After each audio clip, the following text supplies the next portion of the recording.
পড়ছিলাম শহরের বাবু, কলমে তানহা তাবাসসুম, পর্ব সংখ্যা 46। পুরো রাত আহিলের আর ঘুম হয় না। সে রুম আর বারান্দা জুড়ে পাইচারি করছে। মাঝে মাঝে একটা সিগারেট ধরাচ্ছে, যেন একটু হলেও তার অস্থিরতা কমে। কিন্তু কিছুতেই ভালো লাগছে না। বারবার শুধু রিমিশার কান্না ভেজা মুখটাই চোখের সামনে ভেসে উঠছে। রুমের প্রতিটা জিনিস যেন আজ তাকে রিমিশার কথাই মনে করিয়ে দিচ্ছে। বেডের একপাশে এখন এলোমেলো হয়ে পড়ে আছে মেয়েটার ওড়না। ড্রেসিং টেবিলের উপর পড়ে থাকা চিরুনিতেও যেন তার ছোঁয়া লেগে আছে।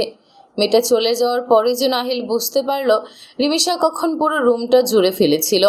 হঠাৎ তার চোখ পড়ে পাশে রাখা সেই বড় কার্টুন ভর্তি চকলেটের দিকে। রিমিশার জন্য এনেছিল সে, অথচ মেয়েটা সেটা দেখতেও পারল না। বুকের ভেতরটা হঠাৎ মোচড় দিয়ে ওঠে তার। আহিল ধীরে ধীরে নিজের হাতটার দিকে তাকায়। এই হাত দিয়ে সে রিমিশার গালে আঘাত করেছে। মুহূর্তেই তার চোয়াল শক্ত হয়ে যায়। জীবনে প্রথমবার নিজের হাতকে ঘৃণা হচ্ছিল আহিলের। রিমিশার শূন্যতা যেন তাকে কুরে কুরে খাচ্ছে। অন্যদিকে গ্রামের বাড়ি আসার পর থেকেই সবাই যেন রিমিশাকে এক মুহূর্তের জন্য একা থাকতে দিচ্ছে না। কেউ তার মাথায় হাত বুলিয়ে দিচ্ছে, কেউ পছন্দের খাবার এনে সামনে বসিয়ে দিচ্ছে, আর কেউ পুরনো গল্প টেনে তাকে হাসানোর চেষ্টা করছে। এতদিন পর বাড়িতে মেয়েটা ফিরেছে, তাই পুরো জমিদার বাড়িটা যেন আবার প্রাণ ফিরে পেয়েছে। কিন্তু এত মানুষের ভিড়, এত ভালোবাসার মাঝেও রিমিশার বুকের ভেতরটা অদ্ভুতভাবে ফাঁকা লাগছে। যে বাড়িটাতে ফিরে আসার জন্য এক সময় ছটফট করত, আজ সেই বাড়িটাই কেমন অপরিচিত লাগছে তার কাছে। সব কিছু আগের মতোই আছে। পুরনো উঠান, বারান্দা, দেয়ালে টাঙানো ছোটবেলার ছবি, শুধু বদলে গেছে সে নিজে। ধীরে ধীরে নিজের রুমে গিয়ে দরজাটা লাগিয়ে দেয় রিমিশা। রুমটার চারপাশে চোখ বুলাতেই বুকটা হঠাৎ মোচড় দিয়ে ওঠে। এই রুমেই একসময় কত স্বপ্ন, কত অভিমান, কত হাসি লুকিয়েছিল, অথচ আজ সব কিছু কেমন নিস্তব্ধ লাগছে। সে আলমারির সামনে গিয়ে কিছুক্ষণ চুপচাপ দাঁড়িয়ে থাকে। তারপর আলতো করে ড্রয়ার খুলে পুরনো একটা ছবির অ্যালবাম বের করে। ছবিগুলোতে ছোট্ট রিমিশা হাসছে, দৌড়াচ্ছে, সবার সঙ্গে আনন্দ করছে। কিন্তু আজ ছবিগুলোর দিকে তাকিয়ে তার ঠোঁটে হাসি ফুটল না, কারণ এখন তার মনটা অন্য কোথাও আটকে গেছে। রাত গভীর হতেই সে ধীরে ধীরে বেডে গিয়ে শুয়ে পড়ে, কিন্তু কিছুতেই ঘুম আসে না। বারবার শুধু আহিলের কথাগুলো কানে ভেসে উঠছে। তার রাগ, বকা, জোর করে খাওয়ানো, সব কিছুই যেন অদ্ভুতভাবে মিস করতে শুরু করেছে রিমিশা। হঠাৎ করেই তার মনে পড়ে যায় প্রতিদিন রাতে আহিল বিরক্ত গলায় বলতো, এখনো ঘুমাওনি কেন? আর সে ইচ্ছে করেই আরও দেরি করত। ভাবতে বুকের ভেতরটা কেঁপে ওঠে তার। রিমিশা ধীরে ধীরে ফোনটা হাতে নেয়। স্ক্রিনে এখনও আহিলের নামটা জলজল করছে। কতবার মনে হলো একটা কল দেয়, শুধু একবার মানুষটার গলা শুনবে। কিন্তু পরক্ষণেই দুপুরে সেই অপমান, সেই আঘাত মনে পড়তেই হাতটা থেমে যায়। চোখ বেয়ে টুপ টুপ করে পানি পড়তে থাকে তার। দূরে এসেও মানুষটার থেকেই যেন বের হতে পারছে না রিমিশা। এদিকে তুষার ফেসবুকে 2 দিন আগে রাইসাকে ফ্রেন্ড রিকোয়েস্ট পাঠিয়ে রেখেছিল, কিন্তু রাইসা অ্যাকসেপ্ট করেনি। রাত 12টার দিকে হঠাৎ কি মনে হলো সে তুষারের ফ্রেন্ড রিকোয়েস্ট অ্যাকসেপ্ট করে। সঙ্গে সঙ্গে তুষার মেসেজ দিতে শুরু করে, হাই, কেমন আছো? অবশেষে আমাকে ঝুলিয়ে না রেখে অ্যাকসেপ্ট করলে। রাইসা বিনিময়ে একটা হাসির ইমোজি পাঠায়। সেখান থেকেই দুজনের কথা বলা শুরু হয়, আর সেই কথা গড়াতে গড়াতে পুরো রাত কেটে যায়। অবশেষে রাত 4টা বাজতেই রাইসা বলে, আর কত কথা বলবেন, আমার ঘুম আসছে এবার।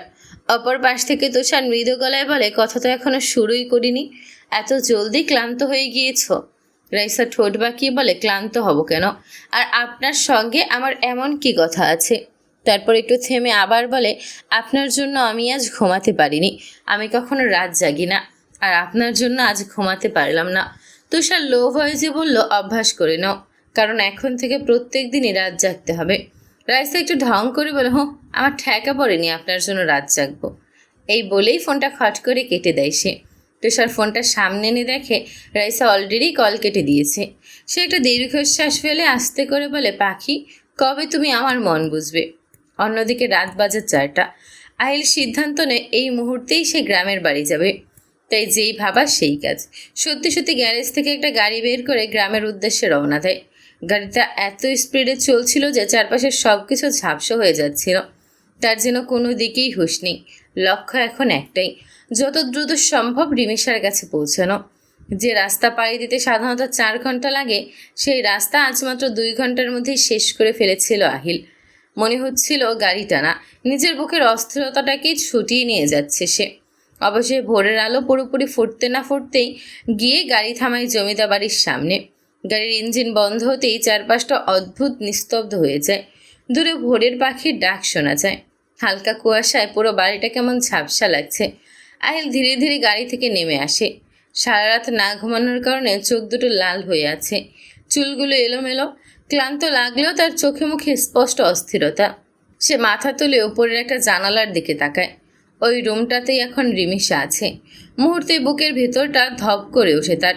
রিমিশার রুমটা আহিলের চেনাই ছিল, কারণ বিয়ের প্রথম দিকে একবার সাফায়াত পাটোয়ারি জোর করে তাকে এই বাড়িতে পাঠিয়েছিলেন। তখনও সে ঠিক এভাবেই কিছুক্ষণ থেকে চলে গিয়েছিল, কিন্তু আজকের আশাটা একদম আলাদা। সেদিন তার মনে কোনো অনুভূতি ছিল না, অথচ আজ বুকের ভেতরটা অদ্ভুতভাবে কেঁপে উঠছে। আহিল কিছুক্ষণ এক দৃষ্টিতে রিমিশার রুমের জানালার দিকে তাকিয়ে থাকে। হঠাৎ করে উপরের রুমটার লাইট জ্বলে ওঠে। মুহূর্তেই তার বুকের ধুকপুকানি যেন আরও বেড়ে যায়। এদিকে রিমিশারও ঘুম আসছিল না। সারা রাত এপাশ ওপাশ করেই কাটিয়েছে সে। হঠাৎ করে বাইরে গাড়ির শব্দ পেয়ে কপাল কুঁচকে যায় তার। এত সকালে আবার কে এসেছে? ধীরে ধীরে বেড থেকে নেমে জানালার পাশে গিয়ে পর্দাটা একটু সরায়, আর পরক্ষণেই থমকে যায়। নিচে আহিল দাঁড়িয়ে আছে। কালো শার্টের হাতা গোটানো, এলোমেলো চুল, লালচে চোখ, যেন সারা রাত এক মুহূর্তও ঘুমায়নি। কিছুক্ষণ দুজনে শুধু একে অপরের দিকে তাকিয়ে থাকে। কেউ কোনো কথা বলে না, তবুও যেন হাজারটা কথা হয়ে যায় চোখের ভাষায়। রিমিশার বুকের ভেতরটা কেঁপে ওঠে। সে ভাবতেই পারেনি মানুষটা সত্যিই তার জন্য এখানে চলে আসবে। অন্যদিকে আহিল শুধু এক দৃষ্টিতে তাকিয়ে আছে রিমিশার দিকে। মেয়েটাকে চোখের সামনে দেখার পর থেকেই বুকের ভেতরের অস্থিরতা যেন আরও বেড়ে গেছে তার। হঠাৎ খুব আস্তে করে বলে ওঠে, আদরিনী, নিচে আসো। আহিলের কণ্ঠটা ভীষণ শান্ত, কিন্তু সেই শান্ত গলার মাঝেও স্পষ্ট কাঁপুনি টের পাওয়া যাচ্ছে। রিমিশার বুকের ভেতরটা হঠাৎ মোচড় দিয়ে ওঠে। এই মানুষটা কয় ঘন্টা আগে তাকে এতটা কষ্ট দিয়েছে, অথচ এখন সেই মানুষটার গলাতেই কেন এত অসহায়ত্ব? সে পর্দাটা শক্ত করে ধরে দাঁড়িয়ে থাকে। মনে হচ্ছে বুকের ভেতরটা ভেঙে চুরমার হয়ে যাচ্ছে। একদিকে মন চাইছে দৌড়ে নিচে চলে যেতে, অন্যদিকে দুপুরের সেই অপমান, সেই আঘাত বারবার তাকে থামিয়ে দিচ্ছে।